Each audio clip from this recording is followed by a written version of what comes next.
Back, everybody. It's episode 2 of Rank122 podcast. I'm Finn. This is my co-host Alec. How you doing? Good, buddy. How are you? I'm good. It's been an interesting week. It's been a big week. It's been a big week. Yeah. In the world of soccer, honestly. So there was a lot. There was Yeah, international and club. Yeah, it's crazy. Don't get that a lot in one week. So let's talk about your predictions real quick because you didn't have a hot week. Oh man. Before that, though, I was gonna say, like this week, I was talking to Bailey earlier. Bailey's my roommate, one of my roommates in Sackville, but he's a big football guy. Doesn't watch much soccer, and I was telling him, man, like this was a nuts week because there's a lot of big games. Yeah. In the Prem and internationally. But the cool thing was though, is like there's a lot of scoring this week too. Yeah, there were a lot of goals. If you look at the big games this week, like average 6 goals a game. Yeah. You know what I mean? Like good. The Manchester Derby, England, Germany, Liverpool, Brighton. Yeah. Even Arsenal, Tottenham was almost Was that 4? 6, yeah. right? It was 4. So you don't see that very often. Like, that's cool. That was good. Yeah. Yeah. Let's recap our predictions and maybe the last week, maybe the big things and good things, bad things, whatever. Yeah, down bad with the predictions. Down bad, yeah. That's my down bad. I think Al moment. I think Al got 3 points this week. Only 3 points. So if you guys aren't following along with our predictions, go check them out on Instagram. And Twitter. And Twitter too. We'll be posting them on there. But currently, Finn's sitting at 20 points after 2 weeks. It's a good one. I'm sitting on 10. So just to explain the scoring, Finn, do you want to just go over that really quick? With how it is? Yeah. So at the bottom it says there's 2 check marks and one of them's correct winner and the other one's 100% correct score, which is you guess the winner and you get the score. Right. And then correct winner is just you guess the winner. But if it's a tie, obviously you guessed that it was a tie. So right. you get 1 point for guessing the winner, and you get 2 points for guessing the exact score and the winner. Right. Yeah. Yeah. So if we look this past week, the only correct predictions for me were predicted Chelsea would win. Of course, I'm not going to predict they're going to lose or tie. And then I predicted Man City would beat Man U. I think that was probably. Yeah, I think that was a given though. That was yeah. And we both had that. Yeah. There. Yeah, you got, and then you had the Chelsea women, which is another biased pick. So yeah, good win for them. Yeah, good win for them. Relying on the bias. Yeah, big win for them. Yeah, I had a good week, man. The only ones I'm gonna only do the ones I got wrong. Okay. Because there's only 2 of them.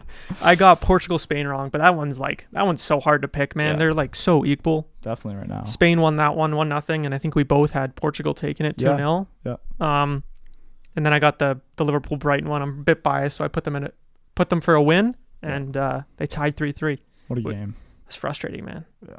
Super frustrating. Anyways, maybe some thing we should talk about is the Canada game. Yeah, 100%. We got to talk about Canada. That was a huge game for them. No matter what the score was, it was a massive game just for them to play a team in the top 20 ranked. Oh yeah, top 20 team, but also a team who's performed pretty well the past 3 World Cups, right? I mean, there's a lot of experienced players in that team. 100%. Do you want to start with the Qatar game? Oh yeah, well, I guess that was last week too, wasn't it? Yeah, might as well go over the win. I mean, it was pretty routine, but it's in the last 2 weeks. But yeah, another team that's going to the World Cup, maybe not a team that deserves to be at the World Cup, just they got in because they're the host. Yeah. Canada played them 2-0, pretty dominant 2-0. from what I saw. Yeah. Nothing like outstandingly weird, possession based. Like it was. No, they didn't have any really super clear chances like Qatar. Like it was. Yeah, it was pretty simple. I think it was pretty solid. Yeah, pretty routine. And then they took on Uruguay. And that's huge. Like I think even like it was a friendly obviously, and getting that booked was a big deal. Yeah, props to Canada Soccer for like not just organizing a game against like Honduras.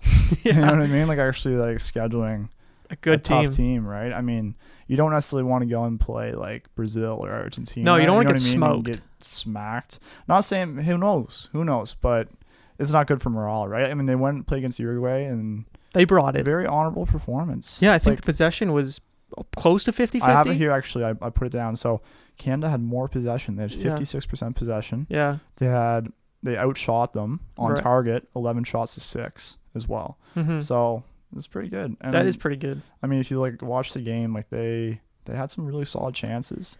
And Uruguay, I mean, end of the day, it was kind of a 1-0 game because they scored an amazing free kick. Like it was amazing hit. Who scored that one? De Cruz. Oh yeah, yeah. And then Big Darwin. Yeah, Liverpool's one of the most expensive signings I think they've ever made. Yeah. So summer too. Hopefully that'll turn out.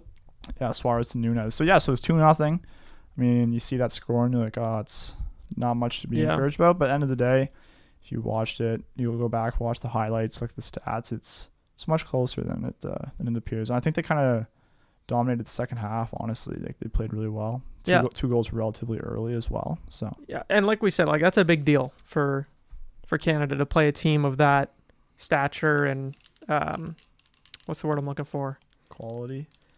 Yeah, it'll come to me. But they really needed to play a team like that, like with the strength of players and the reputation. That's the word I'm looking for. The reputation that Uruguay have. They needed something like that. Yeah, I agree. And so I think they're looking good for the World Cup, but we'll get back to that closer to December. Yeah. Notable performance from a team or player this week. Who do you got? My notable performance. Could it have been today?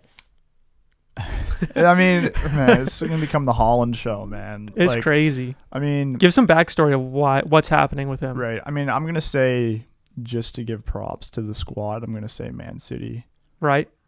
Won this week. I mean, obviously, I think most people going into this game against Manchester United, Manchester derby is always huge, but City actually hasn't won many derbies between Man U. Well, that's historically. Well, in the past few years, they've struggled in those derbies. I mean, last year it was a tie, and then Man U won. Like Man U, I think has won more derbies. Really? In the last 3 years. Yeah, we should fact check that. That's just that may be just the occasion. Like some teams just perform well on the occasion. Right. But Haaland today, man. How many games we're into the Prem now? 9 games? Yeah, 9 games. And he's sitting on how many goals? 16? No idea. It's a lot.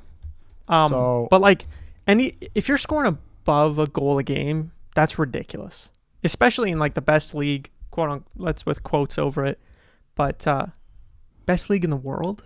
Yeah. Like that's... No, it's... And at the age he's doing it at, what is he, 23?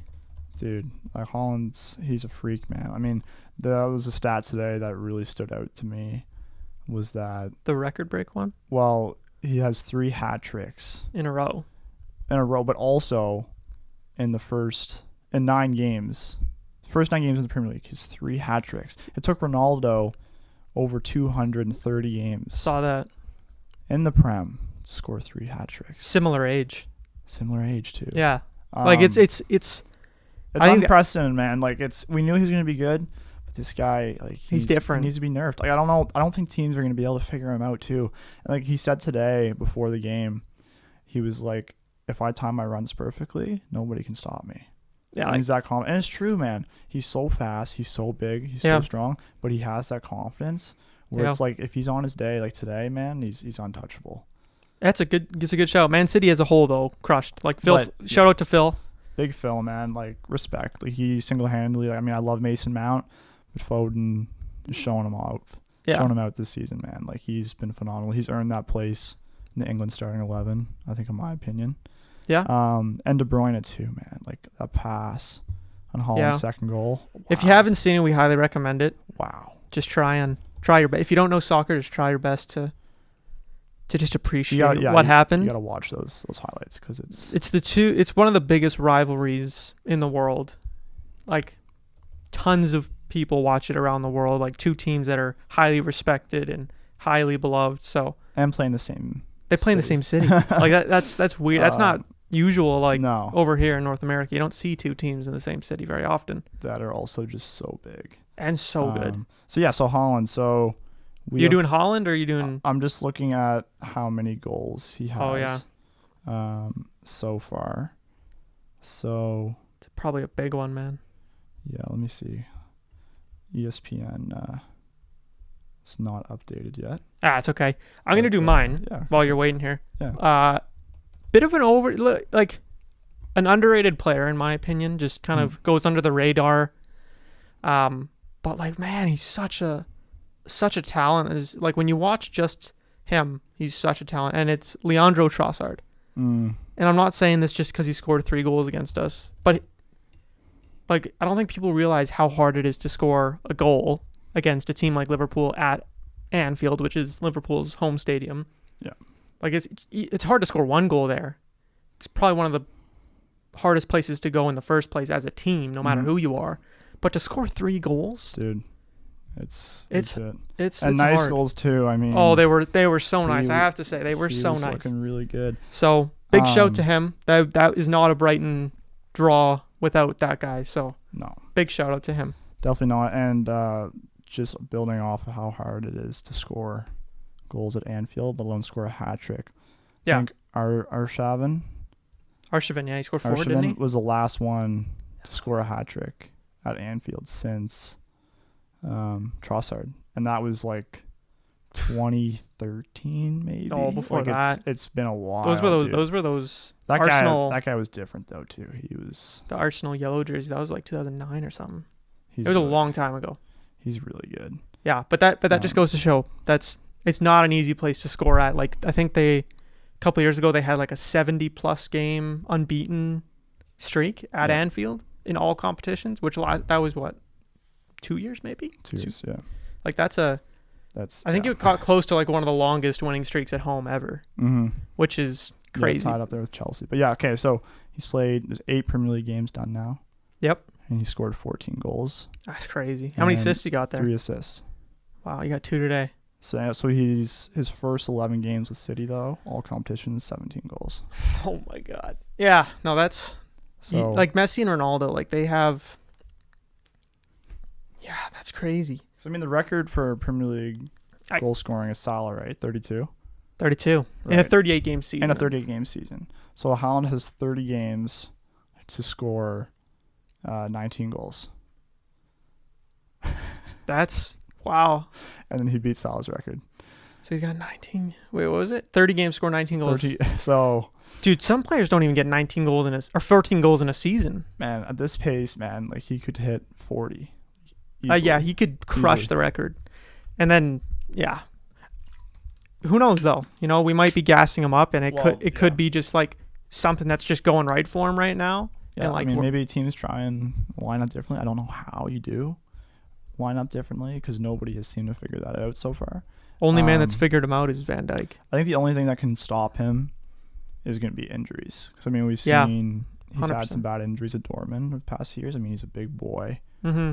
Moves with a lot of speed. He kind of like, if you compare it to like an NBA player, I would compare him to like Zion, where just no, thick. Honestly though, it's just like he's so like such a big frame. Yeah, he is. He's huge and he's so powerful and explosive that it's like he's young right now, so I think he can like sustain that. But his joints, man, he better be working those things properly. Working that physio, and it's crazy. Yeah, he's 22. Yeah, he's so young. Years old, and him and Mbappe are the next. I mean, I don't want to speak too early, but like for the past couple of years, they have been the next like 2 generational players that you're gonna see. Yeah, and that's not a easy thing to live up to. So Mbappe this season so far at PSG hasn't been as good, but like it's still like crazy. And he lit up the Champions League in his game so far. He has 8 goals in 8 games, 3 goals in the Champions League, 2 games. How many assists does he have? He doesn't have any assists this season. I think Messi's got more goal contributions than anybody in the world right now. Unbelievable. I knew he was going to come back, man. I knew. Oh, there's no way. He needed a season to. Yeah, man. Dude, people are like, first time he's ever gone to a new team and they didn't expect him to have like a little bit of pushback. Dude, yeah. A totally new league. New role as well, right? Where he's just not. He's not on the wing anymore. The centerpiece, yeah, right. So it's different, but let's see. So Messi's stats this season, he's played 9 games. He's played 12 games total. 7 goals and 8 assists. Oh, so he's pretty close to Haaland. I think Haaland's got more than. Yeah, Haaland has 17 points. 17 goals. 15 goal contributions. Goal contributions, yeah. So. Wow. Well, yeah, Messi. Oh, that's impressive on both ends because one's really old and one's really young. So yeah, one is 13 years older and still at the top of his game. All right, let's move on to our next segment, which is the 4 teams to watch this week and why. Yeah. And you're gonna start us off. Okay. With one of your teams. Okay, so my team to watch this week. My first one is actually the one on your jersey. Yeah. Oh yeah. Which is Liverpool. So Liverpool they're struggling right now. They are struggling, man. They haven't won a game in like. They're having a tough feels like- time.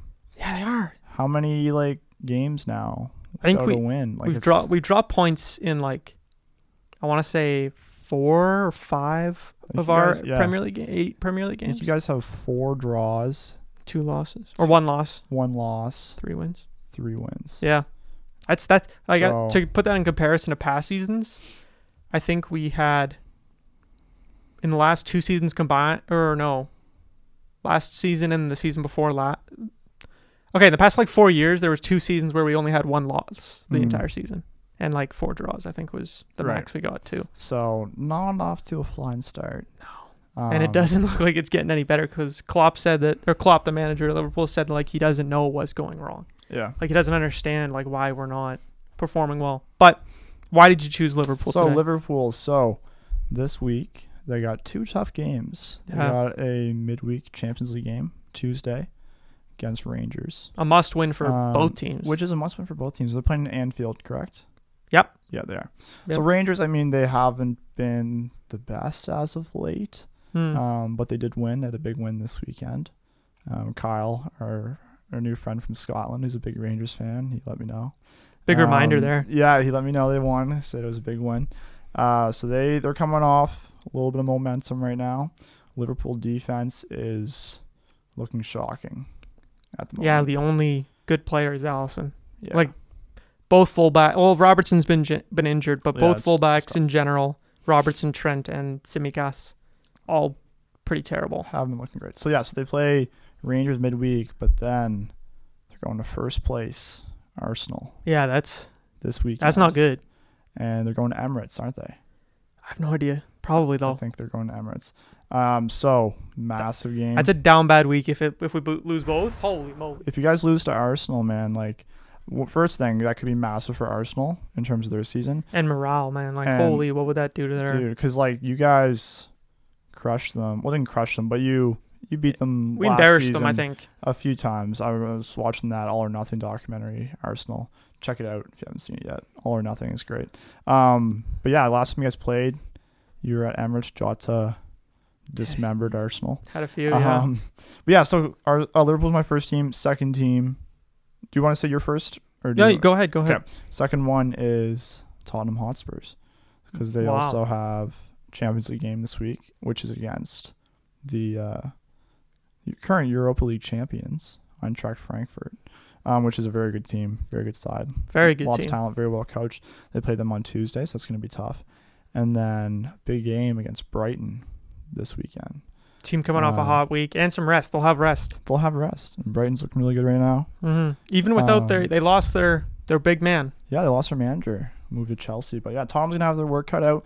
They're also coming off that loss too in the North London Derby, so you know the morale's gonna be hurting a little bit this week. You know what I mean? In training and in the dressing room, it's gonna be a little bit of embarrassment there from the weekend. So both Liverpool and Tottenham, we'll be watching them this week, see how they make out. Yeah, that's big. Yeah. Those are 2 good teams right there. I got 2 good ones too, man. Like it's hard not to pick the teams that have 2 games this week just because they've got so much work cut out for them, especially the teams that have 2 hard games. Mm-hmm. I've got Bayern as one of mine, and they've not been as hot as I thought they would be. You know, adding the players they did, and they didn't lose much. So, well, they lost Lewandowski, but I mean that's a huge loss. But I mean they've got Mane in, and Musiala seems to be like their next thing. Yeah, so he's phenomenal. But they have Dortmund on the weekend, and they have Victoria Pilsen. I'm sorry I butchered that. I know I did. In midweek in the Champions League. So I think it's a Polish team. I'm not 100% sure on that though. Okay. They're not the strongest side, but I know that they do play super defensive and are not easy to break down. Right. And then Dortmund, obviously the Klassiker or whatever you call it. So 2 huge games for them to get back on track, maybe if they win both. Right. And maybe make a stance in the Bundesliga because I think they're 5th right now. And it'll be the first time they played as well since the end of the season. Dortmund and Bayern, because the last time they played against each other was the day Bayern sealed the title last season. So crazy. Dortmund's going to be coming out hard. Oh, yeah. But again, they also lost Holland. So, yeah, both teams losing big strikers. Yeah. Lewandowski's ridiculous. Yeah, He scored again this weekend. This weekend. He did, yeah. He's it's a shame with Dortmund, though, signing Haller from Yeah. Ajax. Big shout out to Haller. He's going through some testicular tumors or cancer. Yeah, so he's going through chemo, I'm pretty sure, right now. So that was Dortmund's biggest ever signing. Yeah, and he gets... who had a phenomenal season with Ajax. Crazy season. And he finds out before the season starts that, he got testicular cancer. So he's on his way back. He looks good. Yeah, I think he's on his way back, but it's tough. You know what I mean? Like it'll be a process. So second team's AC Milan, one of many Milan teams in Italy. But they've got a massive week. They play Chelsea, who are a little bit weaker so far this start of the season, kind of like Liverpool and Bayern in a way that we expect more from them. But I think Chelsea will be looking to come out and smash them. Yeah, I think that'll be the goal number one. And then they've got Juventus in Serie A, which is the Italian league, on Saturday or Sunday, I think. So huge game. I think they're both top 4 right now. I think it's pretty close. Milan, last time I checked, Milan's 4th, Juve's in 7th right now. Oh, they dropped down? They dropped. They're really struggling. Like, Allegri is not happy. Doing well there right now. Wow. Well, those are our 4 teams to watch out for this week. Yeah. That's Chelsea. No, shit. AC Milan, Bayern, Liverpool, and Spurs. And Spurs. Spurs. My bad. Why did I say Chelsea? Wow. All right. We're not going to do the predictions for the coming week on the podcast, I don't think, unless you want to. No, we'll save that for the socials. Yeah. Surprise you guys. Yeah. Because we also haven't looked at it yet. But there's going to be too much debate about that. Yeah, there's too much. It'll take way too long. It'll need some reflection to it. Next thing we want to talk about is the new FIFA. I know a lot of people may not watch soccer. They may not know enough about soccer or at all anything, but they've heard of FIFA. We talked about it last time on the podcast in a different sense. That's the kind of the governing body of world soccer, which is FIFA. And they create a video game every year, and millions of people buy it for $80 and waste a lot of money. But we're going to talk about why we didn't buy it and kind of the reasons why, and kind of I know that a lot of people didn't buy it this year, and there's a couple of reasons why. Why don't you start? Say first of all, I don't think it'd be good if FIFA was the governing body of the world. No, I had to add in soccer there. How corrupt FIFA is. They're doing a little bit better now. Yeah, they're getting there. They're putting in the right people. We'll see how this World Cup goes in Qatar, though. I think they're going to be judged for this. Oh, they're going to get shattered, I think. Watching this World Cup just for that. But so new FIFA came out officially, worldwide release on Friday. It's the first FIFA I think I haven't bought on release day in probably 10 years. Yeah, mine's probably 2011. Yeah. So, I mean, I've been a religious FIFA player since FIFA 9. Yeah. It's my go-to game. I love it. It's a blast. But last few years, it's like the same game. It's been subpar. Yeah. And I don't know about you, but my big thing was that they didn't add anything in. They added so much mechanically, which is like great, whatever. You're trying to make the game different in a way. But like if you're not adding like features to the game that are like game changing, I guess you could say, more in depth in like the career mode where you can play as a manager or player, like why? Right. Like what are you doing? Like if you're not adding anything feature wise, like you're not really progressing the game. No. Like the mechanics should be a given that you're getting better every year. That shouldn't be something you have to highlight and emphasize. No. That's just part of the actual gameplay. And I think I didn't want to spend money on another game just for like new jerseys, new players on different teams, updated like leagues and stuff, updated stats. Like I don't need to do that now. And I know this is the last year that they have their partnership with FIFA. Yeah, with FIFA. I don't know how EA fumbled that partnership. I think it's going to be for the best. I think it will be too, and I'm happy that EA is moving away from it because they have not done much except exploit the crap out of that market. Through Ultimate Team over the past few years. So I'm interested. I'm hoping like 2K maybe picks it up. Because 2K does. I mean, even though 2K's not perfect, they still have their My Team, like an NBA My Team, which is very much a cash cow too. But they do a lot better with like their manager modes and with like the actual features side of things, like you were talking about, right? So that was gonna be my like main grievance. So I want to talk about as well was that, like, we're both have kind of moved away from Ultimate Team the past number of years, just because if you guys don't know what Ultimate Team is on FIFA, it's basically pay to win. Like you can kind of grind it out, make your team you can play with players from all over the world. Like it's kind of like they come in the form of like card items that you can like place into your team. You can trade them, sell them, but really the only way to be like insane to is be to buy it. competitive is to invest a lot of money into it through packs, right? Which is just not really something that's feasible when you're going through university or just in general. It's just not smart because it's not like you can carry any of your investment over into a future year. Which I mean, I remember I had that like realization. I was like, what am I doing, man? Spending money on this, but it's like people just get really invested in. And always have the new players, have the best players be competitive. But we're career mode players. We are. We've both phased into career mode players, which is so much fun. Like last year, they had create a club in career mode. That's why I bought it last year, because I wanted to make my own team, bring them from Div 2 in England all the way to the Prem, which I did do successfully. Won the Prem. But this year with career mode, all they did literally was change the user face for career mode, and like just how it looks. And it's literally just the same user face from Ultimate Team, like same interface, probably is the correct term. They added like a few more cutscenes, like with managers and stuff.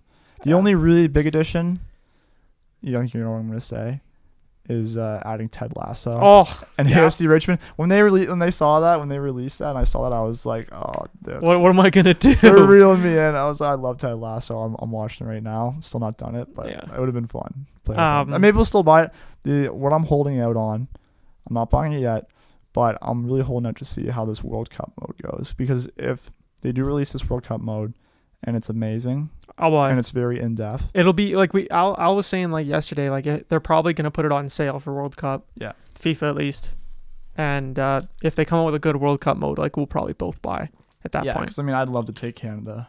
100%, dude. You know what I mean? And it's last year with FIFA, so it'll be like a proper World Cup mode. Yeah. But if they release like in package too, like a World Cup edition, I'm ordering that. You know what I mean? Yeah. So, that's our take on FIFA. Yeah, FIFA 23. I know some people may have got bored during that part, but we thought it's a big part of people's lives that watch soccer a lot. So 100%. we thought we needed to talk about it. Give our thoughts on that. Next is a weird one. This is another new segment. We're going to do new segments every week. I'm excited about this one. It's the top 4 players that are over 35 years old in Europe. Top 4. So this is a new segment, which is top 4. So it's going to be not just top 4 players. It could be like top 4 World Cup goals. It could be top 4 players under 21. It could be top 4 anything. And we each pick 4. And then we kind of explain why quickly, like maybe like a minute or 2 on each player. Yeah. And then we move on, we compare, we talk about it, and then we move on to the down bad moment of the week, which will be a reoccurring segment every week. We have to. That's a must. That's a staple. So, so we'll start number 4. Do we want to go back and forth and compare? I'll give you all 4. Okay. You give you all 4. You start then. You go for it. No, I can't. Dude, I keep rethinking my 4th one because I just want to make sure I've got the right information here. Okay, so I'll start then. I'll start with the age and then the player. So first one, coming in number 4. Bit of a bias here. He's 37, and that is Tiego Silva. Oh, that's biased as hell. It is, but he has still proven, especially in that game against Crystal Palace yesterday, that he's an elite center back. He's still world class. He's not as fast, not as maybe agile as he once was in his young years at PSG, but he's still very much a focal point of Chelsea's defense. Fair enough. Number 3, this is a bit of a hot take too. I mean, going into the season, you wouldn't think it would be, but right now, a lot of people might question this one. Number 3 is Ronaldo. Wow. Has barely played. Has barely touched the pitch this season. However, we're still talking about Cristiano Ronaldo, who is arguably, with Messi, an all-time greatest player, right? So it's hard to leave him out of that top 4. I still think that he could come into this Man U team, he could score a couple of goals, and all of a sudden he could catch his form again, right? I mean, it's almost kind of like right now we're seeing Messi. He's revived, right? And he's playing really well. Ronaldo was playing really well last season. And Messi wasn't, right? So it's like maybe Ronaldo's just not going to have a year. Maybe he'll be fine next year. Maybe just need some time. Number 2, I got Mr. Luka Modric. It's a good call. 36 years old. That's not like a hot take. No, he's still it's a good call. Playing phenomenally with Real. He's 36. He still looks like he's 26. The way he plays, the way he moves, the way he shoots, man. That guy can hit a ball. Like if you see him, man, coming down the 18-yard box, like man, the way he can curl shots still. It's crazy. And distribute, he's amazing. It's Number crazy. 1 though, I think everybody knows who it is at this point. Actually, just he's kind of scraping this category because he's 35 right now. But is my GOAT, Lionel Messi. Yeah. If you don't, I don't know, man. I don't. We're not gonna talk about it this week. Like I think we'll have an episode directly for that topic of Ronaldo or Messi. But like I just don't get it. But we're not gonna talk about it now. Just keep going. Yeah. So Lionel Messi is my number 1. He's phenomenal this season. Mm. Argentina. He's been phenomenal for Argentina as well. Argentina's unbeaten in like almost 40 international games. So he's coming to the World Cup, man. With some speed. Some serious speed. Like people were like, oh, like after his performance last season, they're like, oh, Argentina's kind of finished. They're not going to have much hope. Portugal's going to be better because Ronaldo's flying. It's really kind of the pendulum has swung. Portugal's still a nice team, but Argentina, man, they're looking scary. Like, honestly, like Brazil and Argentina are looking really good. So that's my 4 players. So why don't you lay them out? What were the 4 again? Okay, so number 4, Tiego Silva. Right. Number 3, Cristiano Ronaldo. Number 2, Luka Modric, and then number 1, Mr. Lionel Messi. Wow. Yeah. Tell us what you think of that one. It's interesting. I'm surprised you didn't pick one of the guy that I have. I have 2 of the same that you do. But I'm surprised you didn't pick this guy. Like, I'm actually flabbergasted. I don't use that word a lot. So, number 4, I have Modric. Okay. I think that he's good still. Like, he still controls games the way that he always was able to when he was like 25, 26 or something. Mm-hmm. So, yeah, he's my number 4 for sure. I don't have Ron. And there's a reason why. I think that, like, if you can't even start, and I know that might have to do with his situation. Yeah.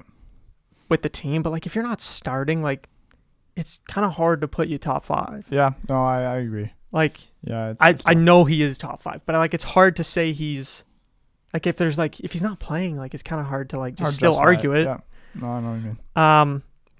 Hot take: you had a center back that questionably could be top 4 over 35, but I've got another one, Sergio Ramos. Now he was injured, started last year. For pretty much the entire year. Yeah. He came back this season, and PSG, I think, have only lost 1 game, maybe. Yeah. They've been on a flyer. I'm good. So I've got him at 3. And then this is the one I was surprised you didn't pick. I picked Neuer. Yeah, I know. I just like, for me, it was hard. I know, no disrespect to goalkeepers, but it was hard. Yeah, like the guy's probably still like top 3. Yeah, I mean, overall, like he's definitely in my top like 6, top 5, but it was hard for me to put him over Tiego Silva. Fair enough. Yeah. So Neuer, 2nd.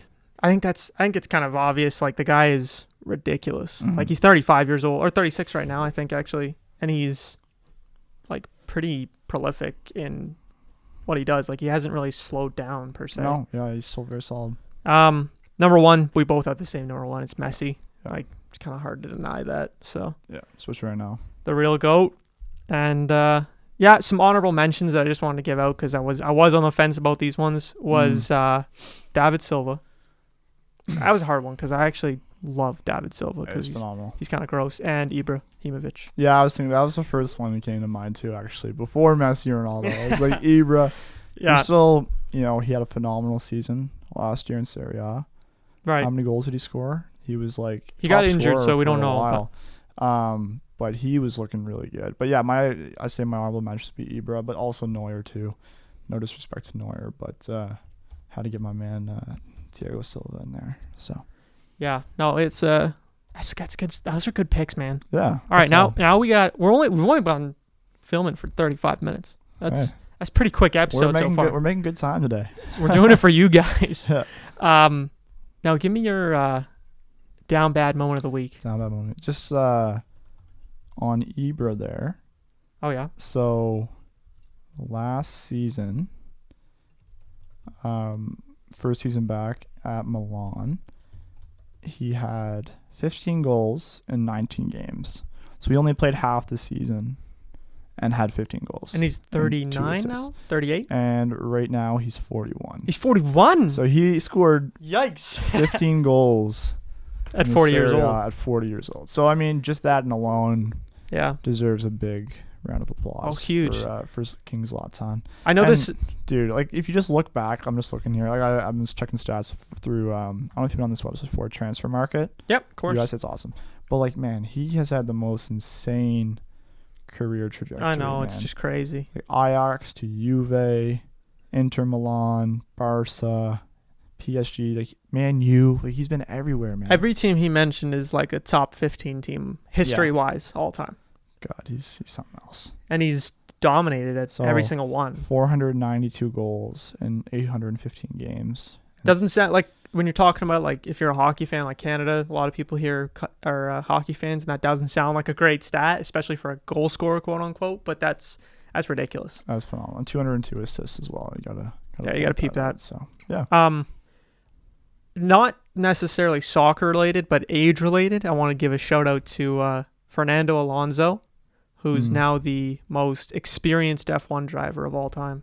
Okay. His 350th, I want to say, race. Wow. Yeah, he's like 40-something years old now. And he's still racing. Unlucky that he retired in the race. Not like retired from like his career. Like he retired. When you get out of the race because of like a problem or a crash, it's called retiring.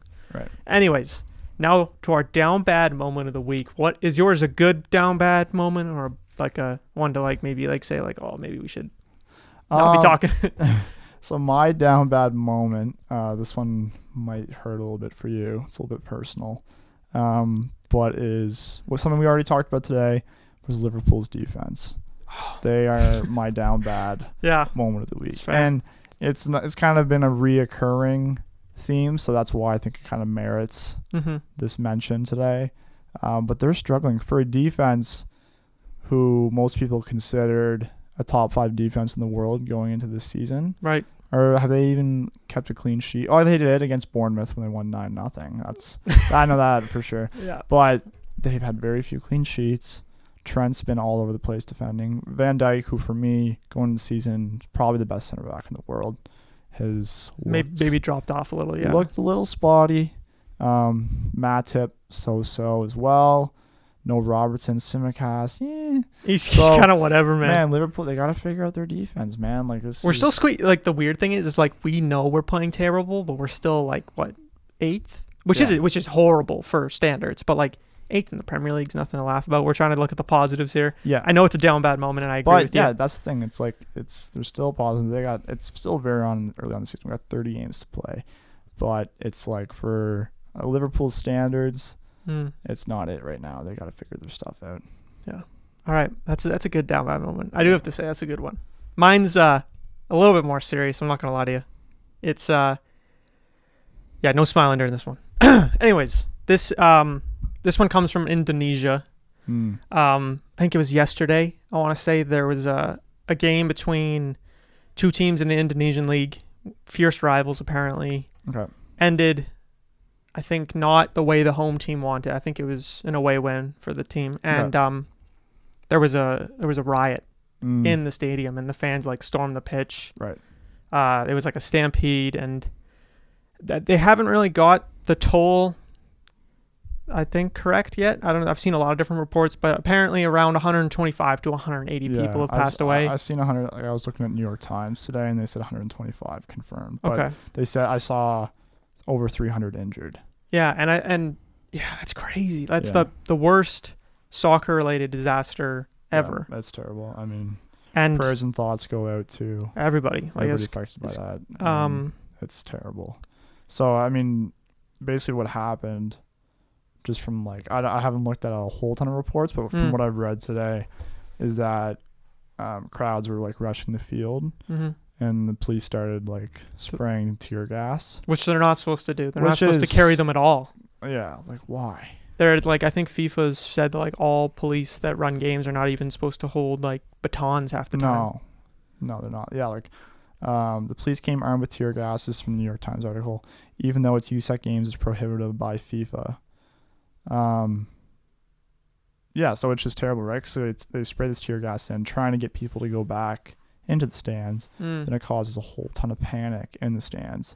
People's starting to escape the stadium, and then massive, basically stampede starts. Yeah, and then people get trampled. This isn't the first time the police have screwed up this year. Like in the Champions League final, they screwed up. They didn't let in 3,000 people. Yeah, and they like pepper sprayed them, and like it was bad. It was bad. Like it looked horrible. Yeah, we got some time, so we can go over that. So, so from Indonesia, it's terrible. Definitely, again. Yeah, we're not going to brush over that. That's to all those people, and hopefully, kind of figure out more soon about what happened there. But definitely very sad. But definitely we had to talk about that. Yeah, but, the FIFA president said that it's a dark day for all involved in football and a tragedy beyond comprehension, which I think is actually well put. Yeah, it's terrible. But so the Champions League final last year, which took place at Parc des Princes in France, which is France's national stadium in Paris, was an absolute gong show. Oh, it was ridiculous. Every report and thread that I've seen. Essentially, you probably have a bit more context and understanding of it all because you are a Liverpool fan and your team was playing there. But from what I've read, they were extremely underprepared for the amount of people that were going to be there, which doesn't really make sense considering they host large-scale events there all the time. Regardless, they did a really poor job at admitting fans into the stadium. Did a poor job of admitting specifically Liverpool fans into terrible. the stadium. So there was a lot of people, and reports of thousands getting in without even having tickets. Thousands of not being able to get in with tickets who traveled all the way from not just Liverpool, like Australia, England, Canada, all South around America. the world, man. Like this is people's, like, for some people it could have been the highlight of like their life, man. Like life saving, like experience in life as a soccer fan. Yeah. Like the tickets alone were thousands and thousands of pounds each, or euros, or whatever you want to call them. Like just so terrible. So thousands didn't get in, and then after the game, it was even worse because there was reports of people getting beat up and getting mugged and robbed on the street. There was reports of people waiting in the bushes and jumping people, like jumping Liverpool fans, threatening them with knives, taking their. I mean, I don't know the stats. I don't know how many instances there was of it in total. I don't know if maybe there was just a few isolated incidents. From what I've heard, from what I read, specifically on The Athletic, they did some good reporting about it. It sounded like there was a lot of grievances after the game too. Yeah. So FIFA, I don't know. I think that this has to be something that they got to look at, man. They got to get a grasp on going forward. I mean, it's not easy to control the entire world football. Like it's so hard. I get it, but like, there's got to be some like. There has to be standards and there has to be accountability too. Yeah, like you can't be just like kind of saying like, oh, like amazing what he said about the Indonesia thing, the president. Yeah. But like, what are you gonna do? Yeah. Like, what are you gonna do about this? Like, like punish someone. Like, I don't know who you punish, but like you have to punish somebody. No, like this shouldn't be happening ever. It's happened at a sporting event. So many times too. Right. Like there's like, I think to Liverpool alone, it's instances where the police or death or a soccer match related incident has happened like 3 or 4 times in our history, which is, I mean, it doesn't sound like that many, but like I think in total we've lost over like 300 fans to incidents like this. Yeah, it's terrible. So we FIFA figure that out. That's a big deal. I mean, going to the World Cup, I don't expect anything terrible is going to happen in Qatar.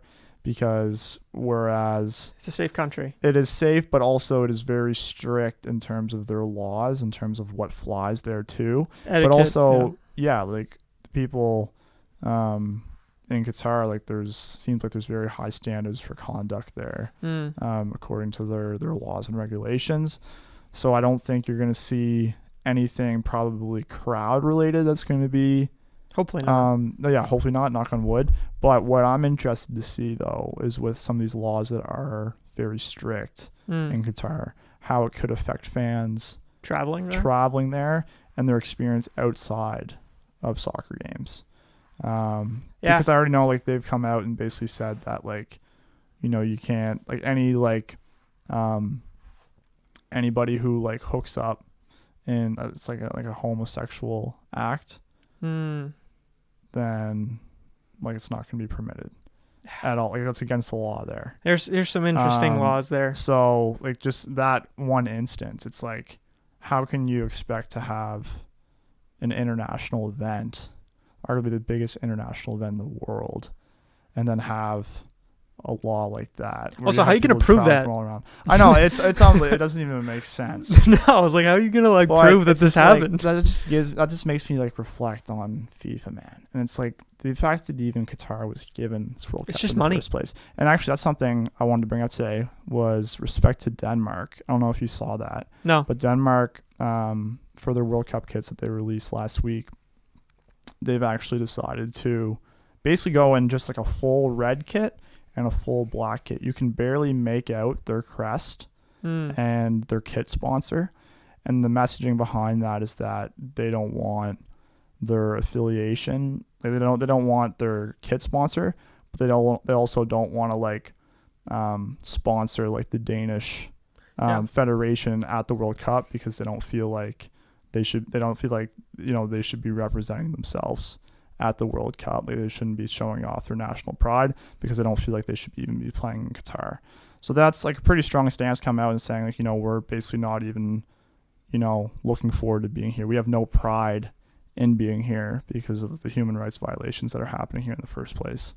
So yeah, shout out to Denmark. There's one thing I wanted to talk about too with the FIFA corruption. This is the last thing we're going to talk about, I swear to God. And it's, even though I'm so excited for the World Cup in Canada, US, and Mexico, I also don't think it should have been here.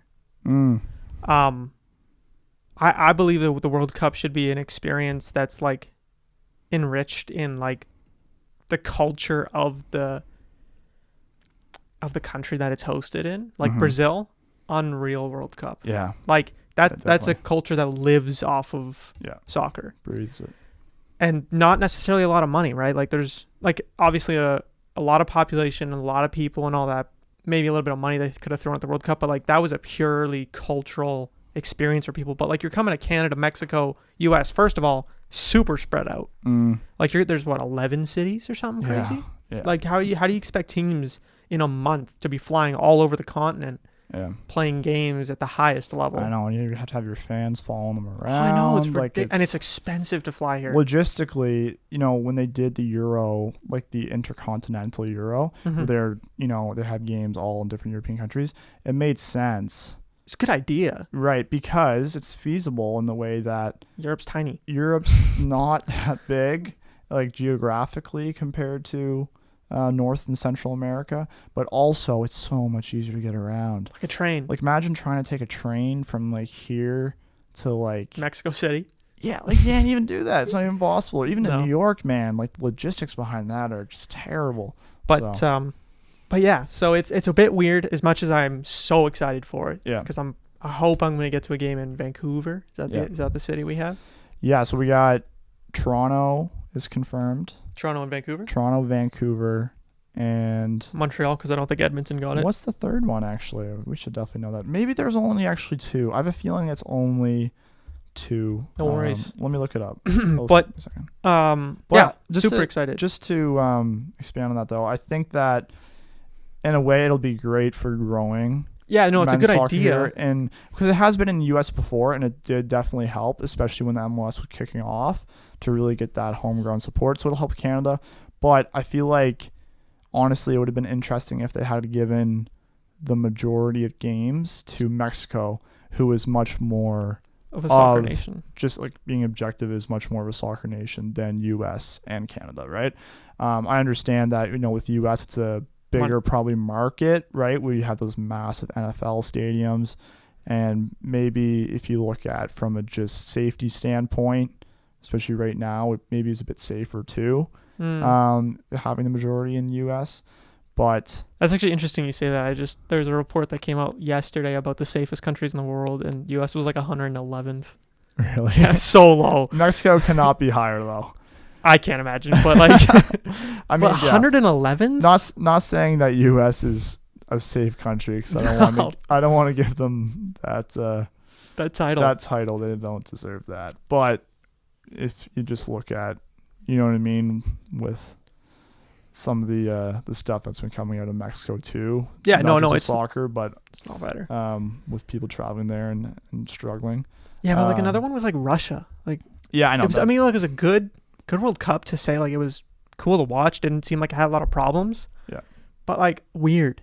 Very weird. Like, not a soccer nation at all. No, I mean, it's still, a lot of people play it there, but not a very massive league in Russia, right? You don't have a lot of competition, like great players coming out of Russia, right? So I think it's interesting though, because I mean, the World Cup, it doesn't really seem to put as much emphasis on the actual like historical aspect of soccer in that country, right? Like even when we saw like the World Cup in South Africa, I think it was great that there was a World Cup in South Africa or in Africa in general. There were some problems though. There were some problems, but I think it was good that they did have one in Africa because I think there should be in every continent. They should spread the love. Yeah. But you know, like we talked about, like Brazil, you know, it's great, right? Because not the safest country either, though. No, not safest, but outside of safety, outside of just doing for soccer. But so host cities in Canada, we got Vancouver and Toronto are the only two. Yeah, Edmonton was in the running, but Edmonton was in the mix. Montreal was in there early too, but then they got knocked out.